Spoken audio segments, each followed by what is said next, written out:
नमस्कार जय जगन्नाथ सांग माने आज पुणी गोटे नुआ रेसिपी को आपण मानक स्वागत करुच्ची। आज सकाळु सकाळु जलखिया रेसिपी इडली आउ चटनी रेसिपी आपण मानक पई नेकी आछि। पूरा इंस्टेंट आमे केमिति पूरा सॉफ्ट तुळा परी नरम इडली बनेबा बिना चावल रे चालंतु देखिबा। बिना चाउल बतरई बिना चाउल रे आमे इंस्टेंट रवा इडली बनेबा वीडियो को चलंतु लास्ट पर्यंत बनी रहंतु। एटा बहुत ही सॉफ्ट बनी थाए। आउ आमे एथरे चाउल देबानी रवा जोटा कि इडली रवा मिली थाए इडली रवा कि सुजी घरे थिबो देई परिवे। बहुत ही सॉफ्ट बनी थाए इंस्टेंट बनेबा आगुरु हमकु बाटिकी किछि माने राति रे एटा फर्मेट न करिथिले मध्य आपण माने देखंतु गोटे 2 घंटा आगुरु एटा को फर्मेट करिके एमती सॉफ्ट इडली बनै पारिबे। तो वीडियो को पूरा लास्ट पर्यंत बनी रहंतु। किछि टिप्स सहित आपण मानक सहित ए रेसिपीटा नेकी आसीछि। तो देखंतु केते सुंदर पूरा परफेक्ट हमर रवा इडली बनिछि। तो देखंतु पूरा जालीदार बनिछि आ पूरा सॉफ्ट बनिछि आ खाइबा पई मध्ये बहुत टेस्टी लागिवो। वीडियो को पूरा लास्ट पर्यंत रहंतु जानि परिबे मु केमिति एटा फर्मेट करिछि। राति रे बाटिनी एटा सकाळे ही बाटिकी मु एटा बनेछि।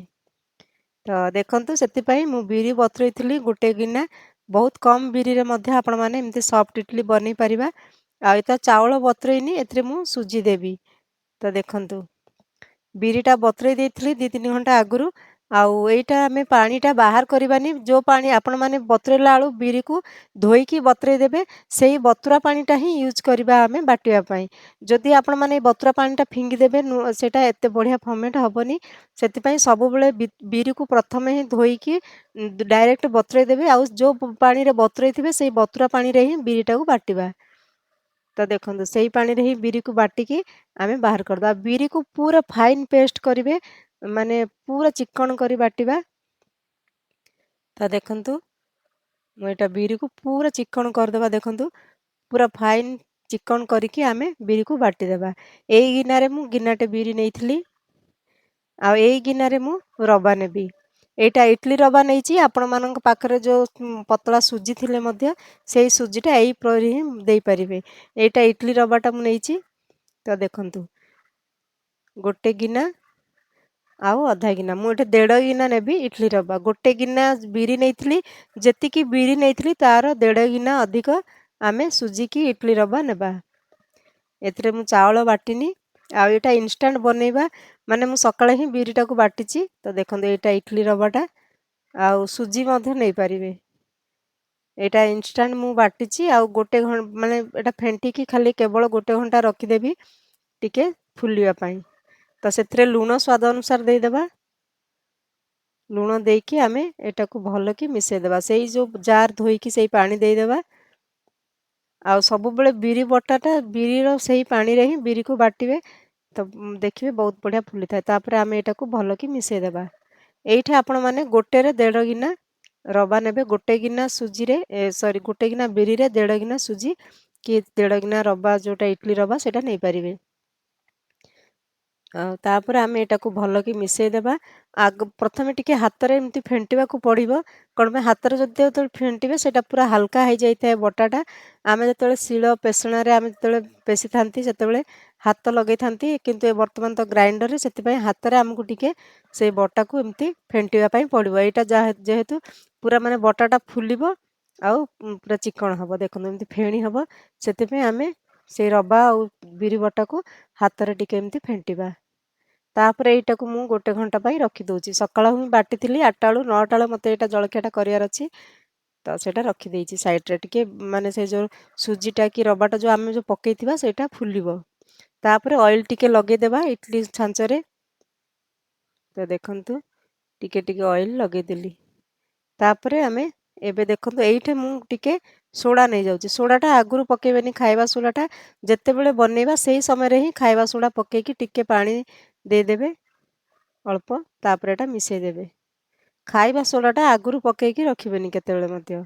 खाइबा सोडाटा सब बेले जत्ते बेले आपण माने बनेबा को जाउचंदी सेही समय रे ही पकेबे। देखंतु केते सुंदर फुलीची टिके।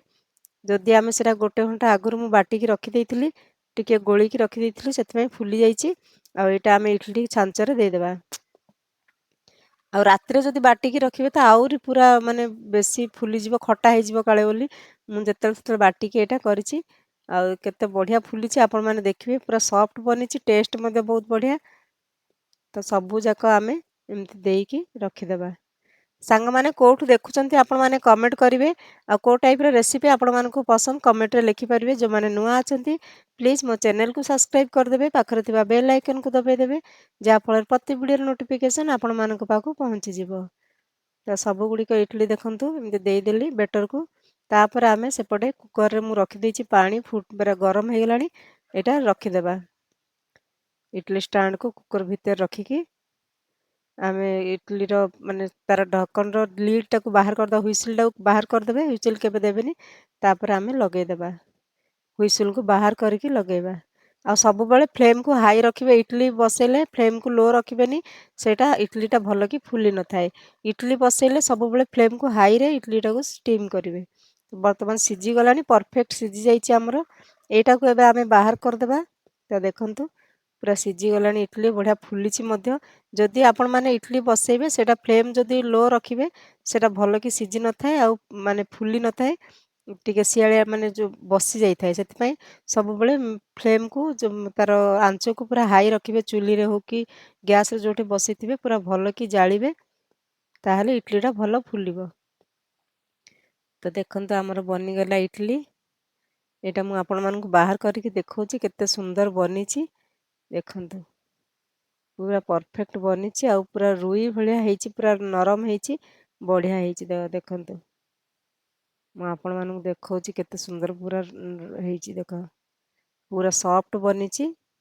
ଭାଙ୍ଗିକି ମଧ୍ୟ ଗୋଟେ ଦେଖେଇବି ଆପଣମାନଙ୍କୁ କେତେ ସୁନ୍ଦର ବନିଛି ଆମର ଇଟିଲିର এই ରେସିପିଟା। ତା ସହିତ ମୁଁ ବାଦାମ ଚଟଣି ବନେଇଛି, ଚିନାବାଦାମ, ନଡ଼ିଆ ଆଉ ଫୁଟଣା ଡାଲିର। ସେଇଟା ତ ମୁଁ ଅଲରେଡ଼ି ରେସିପି ଥରେ ଦେଇଛି, ତ ଦେଇନି।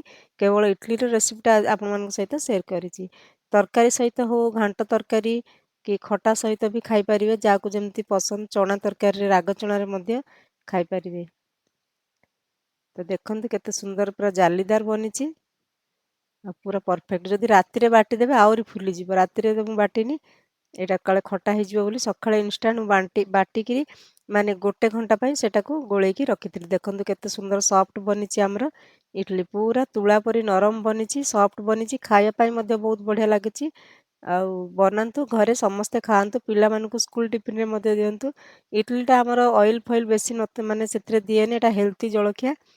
ତ କେମିତି ଲାଗିଲା କମେଣ୍ଟରେ ଲେଖିବେ। ସବୁଗୁଡ଼ିକ ଇଟିଲି ବାହାର କରିଦେବା। ଗରମ ଗରମ ଅଛି ଗୋଟେ ସ୍ପୁନରେ। ଆପଣମାନେ ଏଥିରେ କପଡ଼ା ଦେଇକି ମଧ୍ୟ ରଖିପାରିବେ, ଯେଉଁଟାରେ ମାନେ ଛାଞ୍ଚରେ ଲାଗିବନି। ଦେଖନ୍ତୁ କେତେ ସୁନ୍ଦର ପୁରା ବାହାରିଛି। ଆଉ ଆମର ବନିଗଲା ଆଜି ଇଟିଲି ଆଉ ଚଣାର ଚଟଣି ବନେଇଛି ବାଦାମର। ତ ଦେଖନ୍ତୁ କେତେ ସୁନ୍ଦର କଲର୍ ମଧ୍ୟ, ପୁରା ଧଳା ସରସର ବନିଛି ଆମର ଇଟିଲି ପିଠା। ଦେଖନ୍ତୁ ତ ଆ ସହିତ ଆପଣମାନେ ଚିନାବାଦାମର ଚଟଣି ନେଇପାରିବେ, ନହେଲେ ଟମାଟୋ ଚଟଣି ବି ନେଇପାରିବେ, ପିଆଜ ଚଟଣି ବି ନେଇପାରିବେ, ଯାହାକୁ ଯେଉଁଟା ପସନ୍ଦ। ଚଟଣି କରିପାରିବେ, ନହେଲେ ରାଗ ଚଣା କରିପାରିବେ। ଆଉ ମୁଁ ଆଜି ଚଟଣି ବନେଇ ଦେଇଛି, ଆଉ ମିଠା ଚଟଣି ବନେଇନି। ମୁଁ ପ୍ରାୟ ମିଠା ସାମ୍ବର ବି ବନେଇଥାଏ। ତ ଦେଖନ୍ତୁ ସାଙ୍ଗମାନେ କେମିତି ଲାଗିଲା କମେଣ୍ଟରେ ଲେଖିବେ। କେଉଁଠୁ ଦେଖୁଛନ୍ତି କମେଣ୍ଟ କରିବେ। କେଉଁ ଟାଇପ୍ର ରେସିପି ଆପଣମାନଙ୍କୁ ପସନ୍ଦ କମେଣ୍ଟରେ ଲେଖିବେ। ଦେଖନ୍ତୁ ବନିଗଲା ଆମର ପରଫେକ୍ଟ ଇଟିଲି ପିଠା। ତ ଦେଖନ୍ତୁ, ରହୁଛି। ଜୟ ଜଗନ୍ନାଥ।